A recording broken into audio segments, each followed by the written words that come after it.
হরে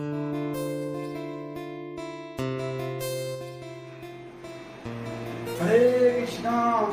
আপনাদের আপনজন চলে এসেছে, প্রেমময় নিতাই দাস, আপনাদের সেবক, আপনাদের দাস। তা আমি এখন চলে এসেছি, দেখুন আমার দাদার কাছে চলে এসেছি।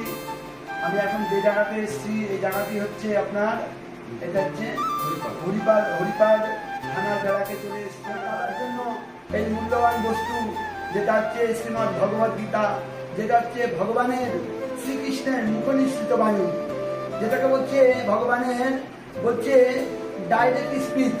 মানে ভগবান তিনি যে আমাদের মতো পতিত জীবের জন্য তিনি কি করেছিলেন না, কুরুক্ষেত্রের রণাঙ্গনে আজ থেকে ৫,৫০০ বছর আগে এই গীতা জ্ঞান তিনি দান করেছিল। ১৮ দিন যুদ্ধতে তিনি কুরুক্ষেত্রের রণাঙ্গনে এই গীতা উপদেশ দান করেছিল, যার মধ্যে আপনার কত শ্লোক আছে বলছে ৭০০ শ্লোক আছে।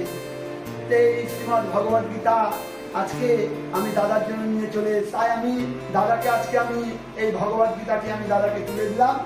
হরে কৃষ্ণ হরে কৃষ্ণ কৃষ্ণ কৃষ্ণ হরে হরে, হরে রাম রাম রাম হরে হরে। জয় শ্রীমদ্ ভগবদ গীতা কি জয়, শ্রীমদ্ ভগবদ গীতা।